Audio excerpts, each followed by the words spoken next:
এই মুহূর্তে আছি সুনামগঞ্জের সুরমা নদীর পাড়ে।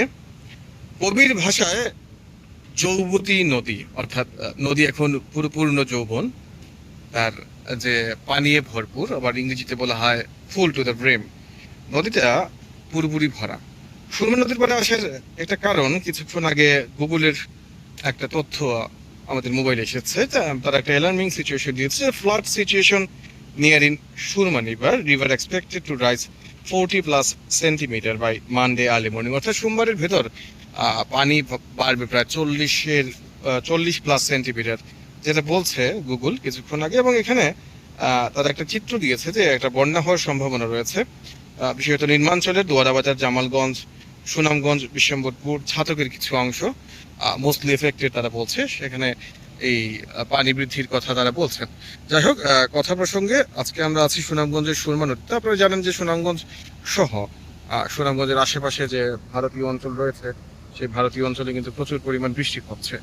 সেই কারণে বৃষ্টির পরিমাণ বাড়ার কারণে সুনামগঞ্জের যে পাহাড়ি ঢল, সেই ঢলটা নেওয়ার কারণে সুরমা নদী পরিপূর্ণভাবে এখন পানিতে একদম পরিপূর্ণ যাকে বলে। আমরা যদি একটু একটা নিউজ আমরা কিছুক্ষণ আগে দৈনিক প্রথম আলোতে পেয়েছি, সেই প্রথম আলো বলছেন যে তারা বলছেন যে সুনামগঞ্জে বন্যা সংখ্যায় পৌর কর্মকর্তাদের ছুটি বাতিল, নদীর পানি কিছুটা কমেছে।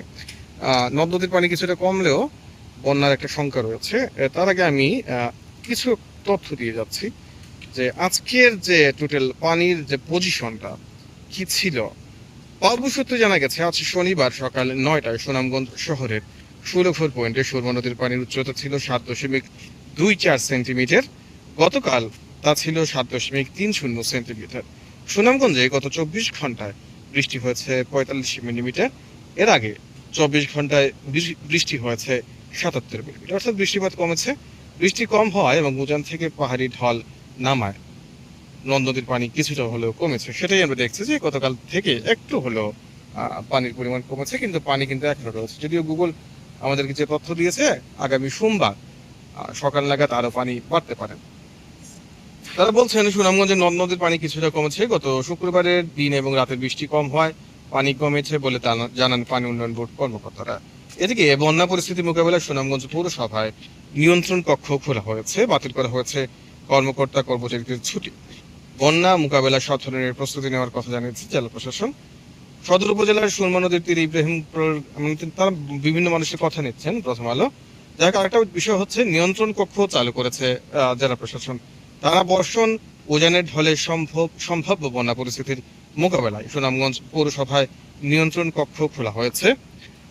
কর্মকর্তা কর্মচারীদের সব ধরনের ছুটি বাতিল করা হয়েছে। এছাড়া জেলার আর যে 3টি পৌরসভা রয়েছে, দিরাই, জগন্নাথপুর, ছাতক, নিয়ন্ত্রণ কক্ষ খোলা সহ প্রয়োজনীয় প্রস্তুতি নিয়েছে জেলা প্রশাসন।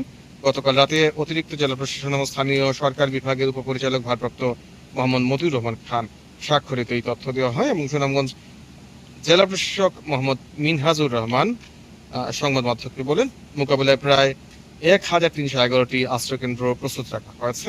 উদ্ধার কাজ পরিচালনা করার জন্য নৌযান, স্বেচ্ছাসেবক এবং 1056টি মেডিকেল টিম গঠন করা হয়েছে। জেলায় 12টি উপজেলায় 1200 প্যাকেট শুকনো খাবার জিআর পাঠানো হয়েছে। প্রয়োজনীয় ত্রাণ সামগ্রী মজুত রয়েছে। এই হচ্ছে সুনামগঞ্জের যে টোটাল পরিস্থিতি। আমরা যদি একটু দেখি এদিকে, দেখুন কি পরিমাণ পানির যে ঢল, পানির যে স্রোত রয়েছে, এই দেখুন কি পরিমাণ পানি বাড়ছে। যাই হোক, সাধারণত বর্ষাকালে এই ধরনের সিচুয়েশনই থাকে।